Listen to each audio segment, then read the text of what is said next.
శంకర భక్తవ శంకర నా మనసు కలతతో నిండి ఉన్నదయ్యా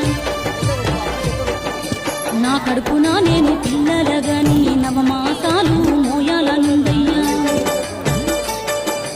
ఏనాడు కలగని ఈ కోరికేమో నాకు కలిగిందయ్యా ఓ పరమేశ్వర కైలాస ఈశ్వర కరుణా సాగర నాకున్న కోరిక నువ్వు తీర్చవయ్య భక్తవ శంకర భోళా శంకర జగదీశ్వరి నువ్వు జగన్మాతవు నువ్వు అని మరువకే నువ్వు అర్ధనారీశ్వరి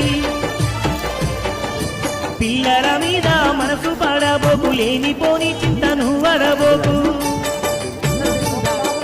ఇష్టంగా పెంచిన పిల్లలతో నీ సంతోషం ఉండే ఓ సర్వేశ్వరి ఓ గౌరమ్మ గారాల బొమ్మ నా మాటలు విని నడుచుకోవమ్మ అర్ధనారీశ్వరి అందాల ఈశ్వరి అగ్గేకి భద్రం వారకు పెట్టినారు